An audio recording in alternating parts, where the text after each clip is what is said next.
Since 1991, the Day of the African Child has been celebrated on June 16th to commemorate those killed during the Soweto uprising in South Africa and to recognize the courage of the students who marched for the right for an education. This year's theme reflects on asses on a child-friendly justice system in Africa. But there are fears that the COVID-19 pandemic might undo decades of progress in child rights in the continent and put millions of them at great risk of violence, abuse, and exploitation. Besides losing out on education, the African child, mostly the girl child, particularly in poor and marginalized communities, are facing heightened risk of hunger, child labor, trafficking, child early and forced marriage, and female genital mutilation due to the pandemic. We'll speak to our guests in a moment. But first, here is a snippet of the African Union Commissioner for Social Affairs speaking about the day.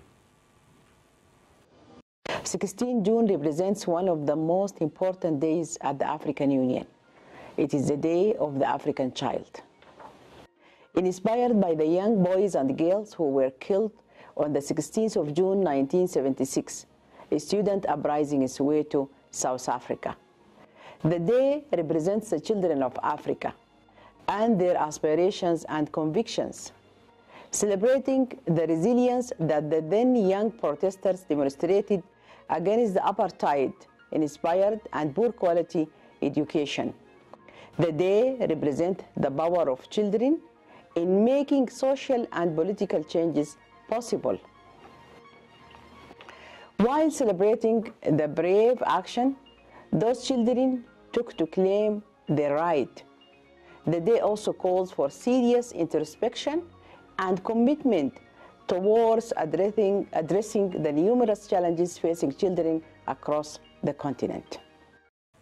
And that was Amira El-Hadi Mohammed El-Fadil. She is the Commissioner for Social Affairs of the African Union. Well, to discuss the numerous challenges of the African child, I have now been joined from first our offside studio by Irene Onwuka, an ex-beauty queen and founder of the Queen Irene Onwuka Foundation, and via WebEx by Edwin Ikuoria, Africa Executive Director of One Campaign, and right here in the studios with me by Blessing Ifemenam. She's with the ActionAid Nigeria and in charge of the youth focal person. Let me start with you. Very warm welcome, everybody, to the Arise interview. Blessing, let's start with you. Is the significance of, the declaration of the Day of the African Child still very paramount in the scheme of things, particularly in child development and socio-economic development of the African child? Yeah, thank you very much for that. As we all know, 16th June of every year is set aside for recognizing and celebrating the Day of the African Child, which was something that started as a result of the apartheid in South Africa, Soweto. The Soweto riots, where several students were protesting the right to equal and access to education. They were also protesting that education be taken in their language instead of them to be marginalized. So since then, as the African Union instituted that day to be celebrated for the African child, so that celebration has been on, but irrespective of that, you agree with me that the African child is faced with so many challenges from then till now. For instance, we can say what is happening in the world today. A lot of African children don't have access to education, which is a fundamental human right. Education is supposed to be accessible to everybody, but in Africa, you find out that over 33% of the African child doesn't have access to education. Some of them are out on the streets, some of them already dropped out of school, and some are used even as child beggars. You see them on the streets as hawking, and which is it's not something that is supposed to be. It's inimical to the charter. Yes, actually. And when you also bring it home to Nigeria, looking at the Child Rights Act, the right of every child is to have access to equitable and free education. But in Nigeria today, is education free? Do an average child in Nigeria have access to education? That is a question that we should answer. That is a question that we ponder about and see that things are not really moving in the direction it's supposed to be for the African child, and especially for the Nigerian child. All right, we'll continue to interrogate that. Let me go to our offside studios where Irene Onwuka, who is the founder of the Irene Onwuka Foundation, is. Irene, if I may ask you, the challenges faced by the African child, they still remain very enormous. But what's been your own experience with your foundation? How have you tried, you know, to soften the pains and pangs that the average African child, you know, is faced with, particularly in Nigeria? Good evening, everybody. My name is Irene Onwuka, founder of Irene Onwuka Peace Foundation. I would say that the basic problem that the African child faces is education. If there is no education, you do not expect a child, an African child, to be able to have a direction in life. And we know we in Nigeria, to be precise, could say that what our foundation has done so far, what we've been able to do, trying to create a future for the Nigerian child. It's not been an easy one, but with hope, because my foundation, our motto is giving hope to every child. So we believe that there is a way you could give hope to every child. We scout for children in the streets, we try to put them back in school. We also have an initiative called Footwear for Every Child, where we try as much as possible to provide footwears for children in schools and footwear for children in the rural area. Because you don't expect an African child to go to school without the basic materials, the basic needs. So as a foundation, we try out there to be able to provide this educational materials for them. That's a great job the Irene Foundation is doing. I'm sure there is much more to be done. But let's join Edwin Ikuoria via WebEx. He's the African Executive Director of One Campaign. You want to tell us the kind of campaign you've been putting up to mitigate against the various human degradation and challenges that the African child, the Nigerian child, has been facing. In Nigeria, you have the Child Rights Act, but are they properly implemented with only 21 states of the Federation incorporating that act? What are your thoughts here, Edwin? Thank you for having me today. I just want to quickly say that there's a popular quote from Malcolm X that is quite important. It says, education is the passport to the future, for tomorrow belongs to those who prepare for it. And I think the sad reality is that as we speak, over 90% of children aged to 10 across the African continent cannot read or write a simple sentence. I mean, age 10. And this is the biggest problem with the foundation that we're talking about. The foundation, for you to be able to learn, learning depends on your ability to read. And if we have about 90%, in fact, the EGRA, the early grade reading assessment that was conducted in Nigeria recently showed almost 95% of kids ages 6 to 10 who are supposed to be between primary 1 and primary 10 cannot read or understand a simple sentence. That is a problem. It's a learning crisis. So there is a problem of not attending school, of not having access to school, but there's a stronger problem of those who are even in school that are not even learning. So the Child Rights Act, provides for universal access to education. It provides for the education as a right. But what we have seen is that even for those that are in school, they are not even learning. So it's a worse The situation is really worse. Today, we released a report called How to Stop the Pandemic Accelerating the Global Learning Crisis. It's a global problem. It's not just in Nigeria or in Africa, but it's a particular problem because if you want to get the African child to be prepared for tomorrow, they need to be learning today, and that is not happening. So it's a much more fundamental problem. And this is the situation we are trying to campaign against, to say we need people, the government, that is number one, but parents also need to begin to get involved in the education of their children.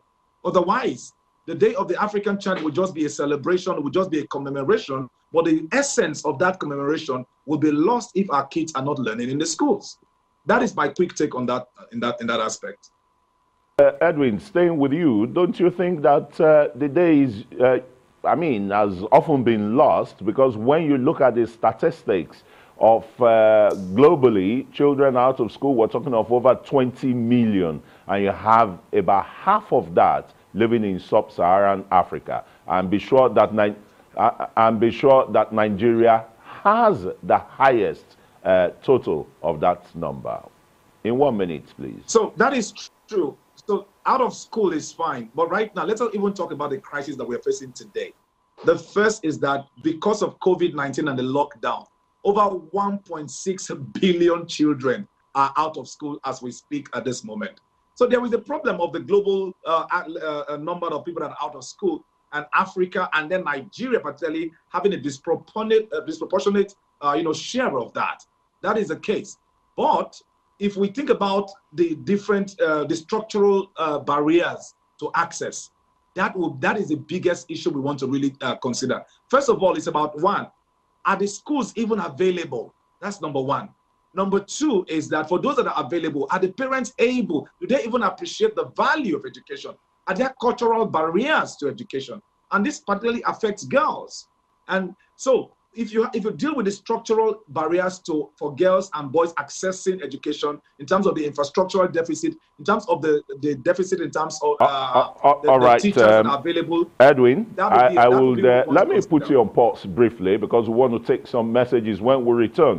You'll continue on your line of thoughts, all right? Let me quickly go back to Edwin Ikuoria via WebEx. Edwin, you were trying to expatiate on, the challenges that the pandemic virus is posing right now, diminishing whatever progress that is being made to uplift the African child, out of its poverty through education first. How is this really going to reduce the chances of the African child getting quality education? First of all, let's start with the issue of inequalities, because this pandemic has shown that the rich can still survive in a pandemic because now they have access to internet. They have Wi-Fi in their houses, so the kids can continue online learning in class. But compare that to the majority who do not have internet, who are not even connected, who do not even probably have electricity in their homes. Tell me how these people will continue to learn. So this is the first one. So this pandemic itself has really worsened the inequality we already saw, we've already seen globally and in particularly in Africa. That's another thing that you want to think about here is how has this affected the girl child in particular? Because they are worse off because now they're at home. Sometimes for many of these girl females, schools are actually an escape for them because they are then be able to leave the house, they can leave the house chores to their parents, then go to school and actually learn. Now that the school has been closed, they are now at home and now they're forced to be, doing house chores. So learning is completely, taken out of the table. So I was talking about the issue of the learning crisis, and which I think is the most fundamental problem that has to be addressed. Even when schools go back or the pandemic is over and then schools can resume.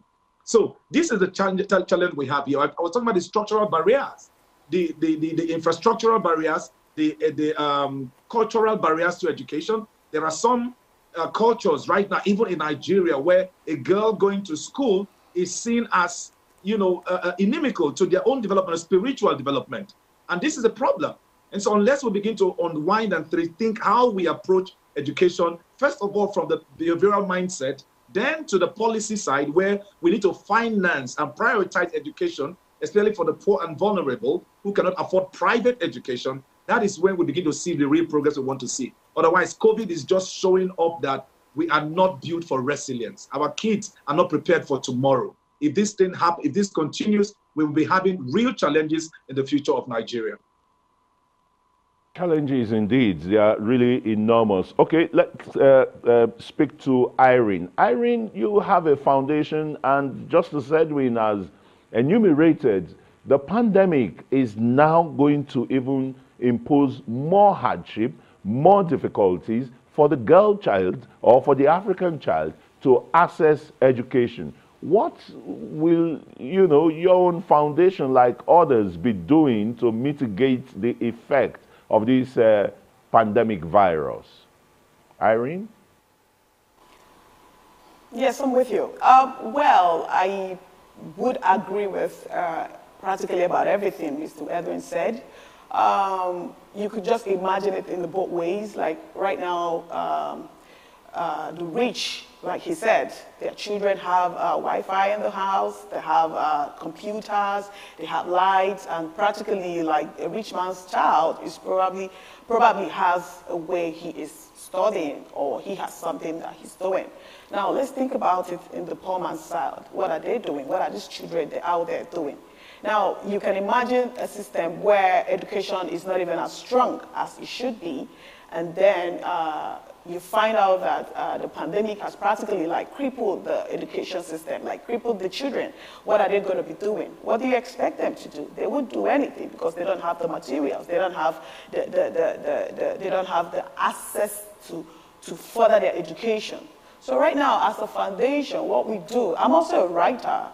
I write moral instruction books for children that I try to distribute to children, to schools. So what I do, I always try to inculcate that moral education in children. You do not have to have that, the knowledge you acquired in schools. What are the parents doing?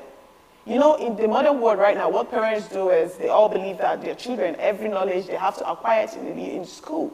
What are the parents doing? What is the knowledge you're inculcating in your child? There should be some kind of way you're contributing. There should be some kind of way you're impacting knowledge in your child. Now, in a situation like this where the pandemic has practically crippled everything, everybody's in a lockdown, you can't even move, you can't even do anything.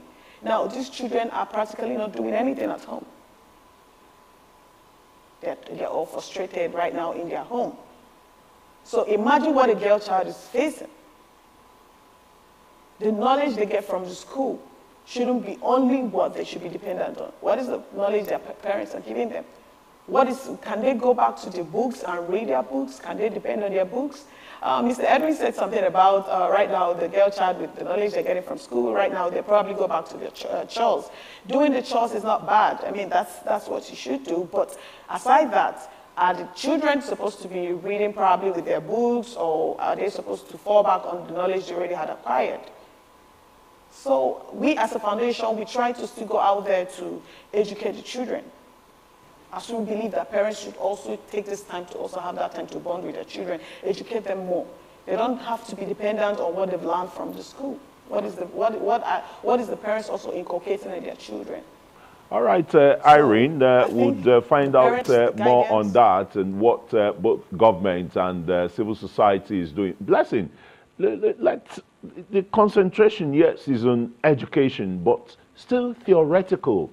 You as, you know, a team leader for youth focal persons and the rest, for those who don't have the access to electronic or virtual learning and the rest, those in the rural areas, how is ActionAid and other, you know, NGOs helping to at least allow these children acquire some practical knowledge? That has been missing, particularly in the Nigerian child. It's all theories, no practical knowledge, no teaching of masonry, no teaching of bricklaying, no teaching of, you know, plumbing or electrical fittings or installations. Don't you think that these are germane to education? Yeah, of course they are, but just like others have said, for us as an organization, what we are doing presently, because we have a couple of projects that we are running in some of the states, so we are partnering with the state government to see how this learning can be taken to the rural area, just like you mentioned, because they don't have access to the internet, they don't have access to data, and that inequality gap is still need to be bridged. And if you don't do that, they are also going to be marginalized further. So what we're doing basically at this point is to partner with state government. For instance, in Lagos, we're trying to find a way to see if this learning can also be taken beyond just the internet and maybe use radio as the case may be. For instance, which was what was used in the good old days before the advent of the internet, and you have educational television. Yes. So, and you know, in the northern states, there is no household that you enter in the northern state that don't have access to radio, because that's basically one of the most important means of communication at that level. So to partner with them, the state government, to ensure that there is learning still continues for the children, irrespective of the fact that they don't have access to those enormous materials that the rich also have. But at that level, that can be done. Get teachers together to bring out instructive and educative materials and bring out programs on radio where their parents can just tune in for them and they listen and also get to contribute and hear. And aside that, there is also something that can also happen at the local level as well. Even teachers, when you bring decision makers together and they realize the importance of education, that can happen also at that level, because you know that school is a safe space for children, and especially for the girl child. So they need to be kept busy at this period. So decision makers, when they understand the importance of education, teachers, some of the teachers are from that local level, from the communities, they can come together and plan how to start learning for students, because it's not something that you have to travel from one community to another, because we have always emphasized that there should be teachers from that level. Because if there are teachers from the community, you know it will not be difficult for education to continue, right? Because it's something that is already within the community. They can come under a tree and still learn and do one or two things pending when the lockdown will be over and they get to go back to school. So we really need to diversify. We need to think outside the box and know what to do.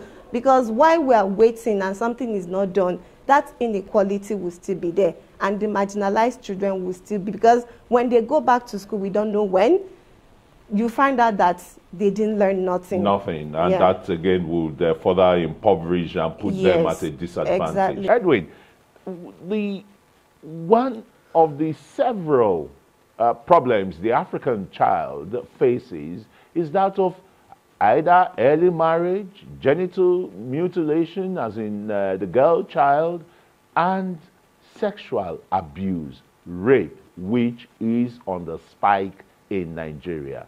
More people have even been raped in Nigeria, according to official figures, between January and June, well over 700, as released by the Inspector General of Police.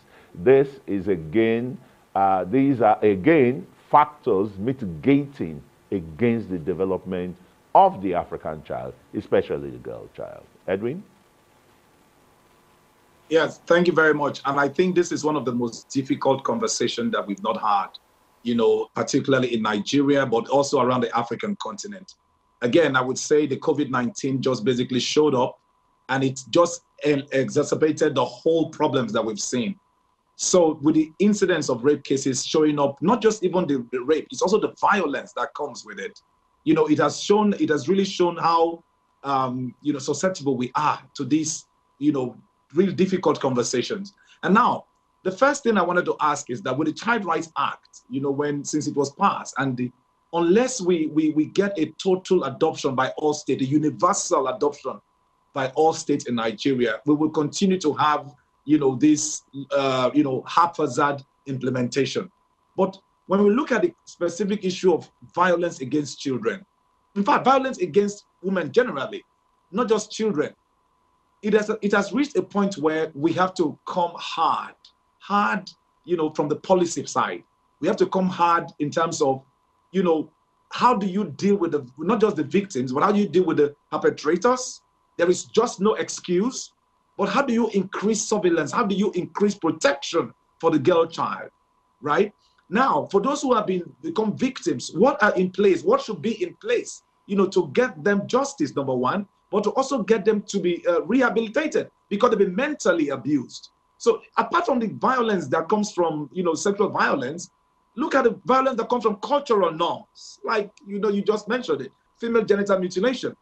All of these things are just, they look like enemies surrounding the African child, especially the African girl child. And these are the realities in the 21st century Africa, 21st century world. There is no way this can go on. We cannot be the most backward in the world. We have to see that we are really, really so backward and should be ashamed of this kind of incidences on our own land. So there's a lot that needs to happen. Behaviorally, there needs to be a massive investment in the mindset of the male, the perpetrators of this violence in terms of sexual violence. And then the mindset of the parents who still feel that FGM is the way things should be. So this massive education needs to happen. People need to see the disadvantage. They need to see how evil this is to themselves and the progress of their future. Because without the children today, well-grounded, well-rounded, well-groomed, and without psychological damage, there is just no future for our generation.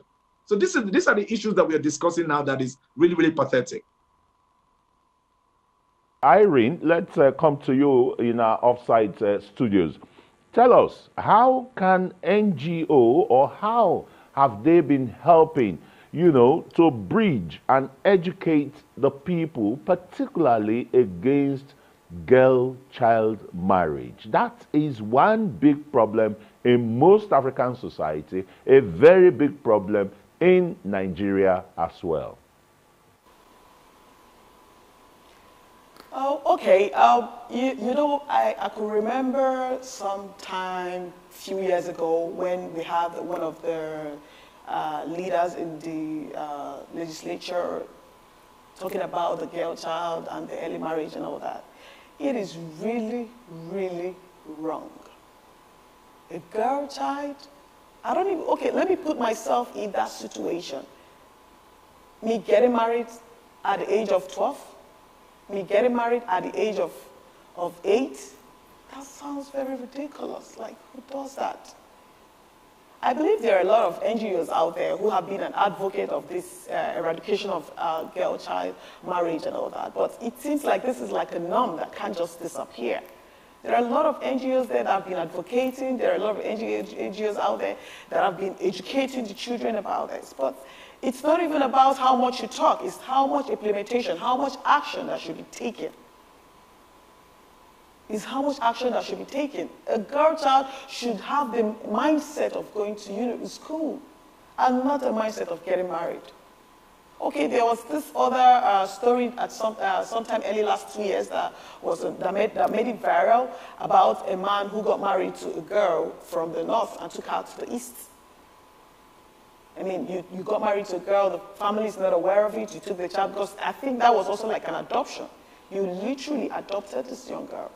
Got married to her at the age of 12, took her down to the east. She's been living there with you while the parents were looking for this young girl for years.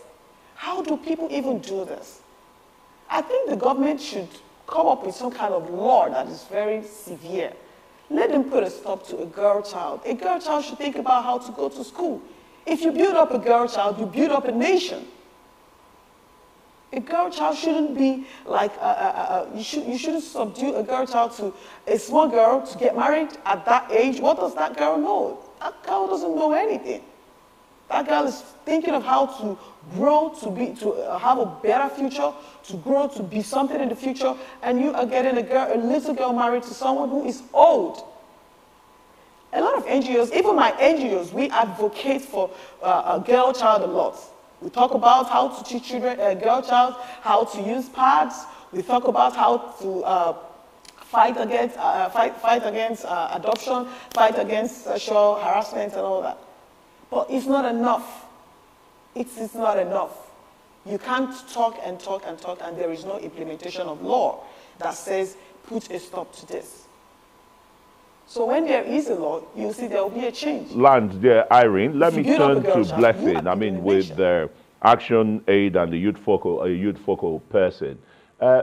These are very critical times, you know, for the girl child, even for the boy child. Sure. Some of them are abused sexually. We saw that some few months ago in those so-called Islamic schools and the rest, how they've been dehumanized and the rest. What more actions do you think can be taken? Because people say, oh, we need stiffer laws and the rest. The laws are there. It's the implementation, the enforcement of the laws. Yeah, sure. A lot of laws have been made, but you know the challenge we have as a nation is that we have so many laws. We key into international laws, but what are we doing currently as a nation? What is our level of implementation? How do we implement laws? For instance, the Child Rights Act you've been mentioning, you mentioned earlier, just 21 states out of 36. Plus the FCT. Yeah, plus the FCT have domesticated it. So what happened to the rest? Is it that they don't buy into the idea? Because once that is not domesticated, I'm telling you, this issue will continue on the rise because we don't have stiffer policies. We don't really have laws. They were talking about castration. When you get somebody that violated a child, you get to castrate. But our lawmakers have also said, oh, that's not way to go. But for me, these are disgusting. It's dehumaning. Look at the story we just heard the other day. A man had the guts to rape a 3-month-old child. What satisfaction are you getting from that? Is it that you don't see women around? Or you just want to do things that, I don't know what to call it, because when it's bleeding, my heart bleeds. It's annoying. This kind of thing shouldn't continue in a country like this. So we have so many issues to deal with. But first of all, we are calling on the government, domesticate the Child Rights Act. Let's know that every child has a right. You have a right to education. You have a right to your body.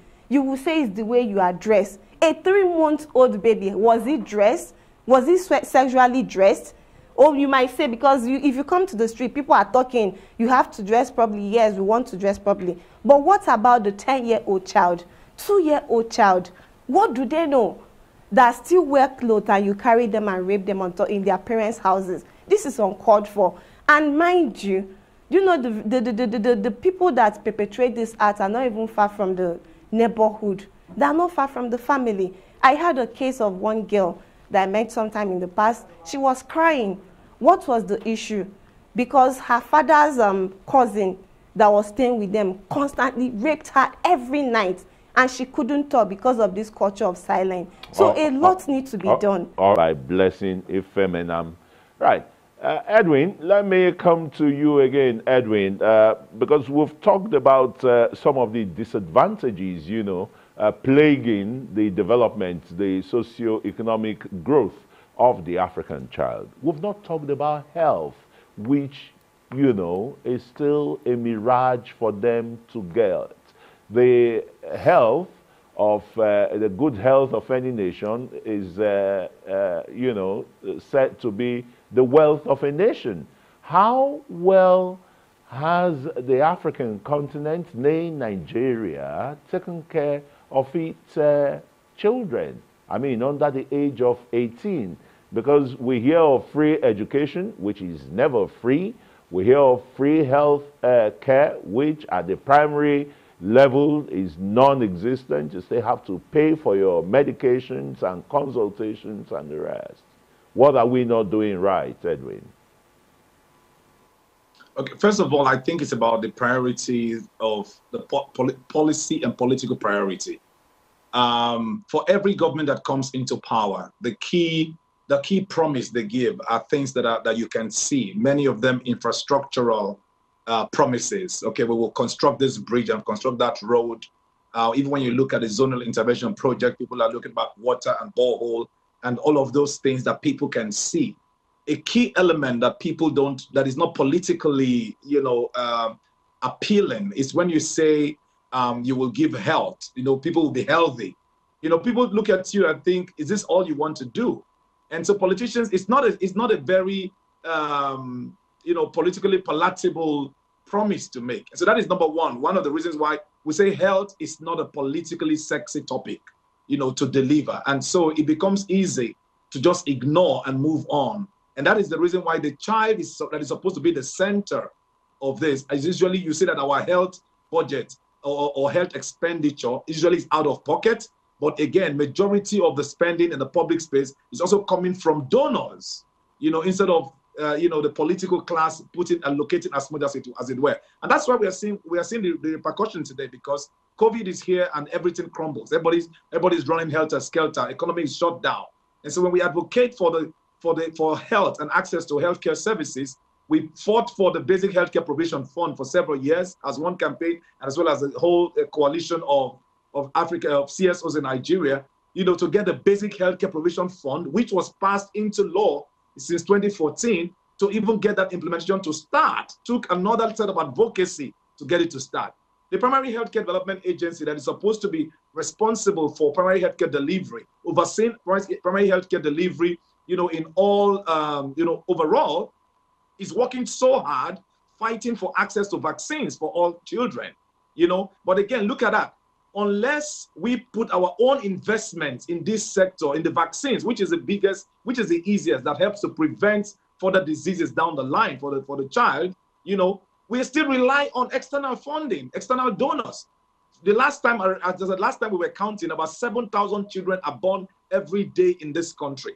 But do we have the resources to make sure that these 7,000 children get immunized? These are the questions we're asking. Gavi, the last time, determines which countries they support based on the per capita income in that country. Nigeria was supposed to be graduating out of Gavi, but we couldn't graduate out of Gavi because there is just no funding for delivery of vaccines, for children. So the summary is that we have not prioritized them. And of course, when you don't prioritize them, that is why you continue to have high mortality rates. You're going to see high under 5 mortality. You're going to see high, mortality for pregnant women, for children, for women who die in the process of giving birth. So all of these things just basically tell you that we have not put our priorities in the right place, politically and as well as financially, fiscally. So we haven't done that yet. And this needs to start happening. Really needs to start happening now because even the issue of primary health care is really exposed the entire country with the pandemic virus. Let me ask you on the issue of communicable diseases, which, a lot of that is, causing a lot of these child mortality in Nigeria. How effective has it been, and what can government do more? Because in some areas in Nigeria, you have certain cultural inhibitions. Say, don't take that vaccination, or they want to turn you to this or that, Yeah, government have a lot to do because just like you've mentioned, there are a lot of cultural barriers against these vaccines. For instance, some communities don't believe in taking polio vaccine, and look at what is happening in the country today. So as a nation, first of all, our leaders need to live up to their responsibility. What do I mean by living up to their responsibility? You have to educate the people from the local level, from the communities. You can find a way to partner with organizations like what we are doing currently. We have, you won't believe that in FCT, there is still a place where they kill twins. In FCT, yes. Where is that place? In Nigeria's Federal Capital Territory? Yes, exactly. Say it. They have some communities where twins are still being killed. So what ActionAid is doing with that intervention is to build a home for them where they will stay, will bring those, the twins. If you go, they will have over 50 twins, children, that sometimes their mother killed them and say it's a sign of ill, because maybe when they want to give birth to those children, their mothers either die and they see it as a bad omen. So what ActionAid does is to bring these children, and with the funds we get from EU. You're the Mary Slessor of the present day Nigeria. To provide for them. So talking about the vaccines, a lot of sensitization has to be done because government is not doing enough. Parents are living out of ignorance, probably because they don't understand. because they don't know the needs, the importance poverty of yes, poverty. Yeah, it does. And also because when we are not enlightened, they need to be educated for them to understand, yes, that my child actually needs this vaccine to live. Yeah. But it has to start from the community level. I agree with you, Blessing. Let's quickly cross to our offsite studio in a minute. Irene, tell us what more efforts can be put to help the African child develop to its potential. Very quickly, Irene. Okay, I actually agree with what Blessing said. You know, parents out of ignorance, some communities where parents don't believe like you have to, because I am my foundation. We also do community outreach where we go and help in the vaccine with the children, like polios, a lot of vaccines and all that. We know what we face there. A lot of parents are like, you know what, don't do this to my child. They have the fear that you probably want to inject their child with one or the other and all that. I think it's out of ignorance, yes. Ignorance has eaten deep into a lot of the people in the community, so they do not understand. Government should create an awareness for that.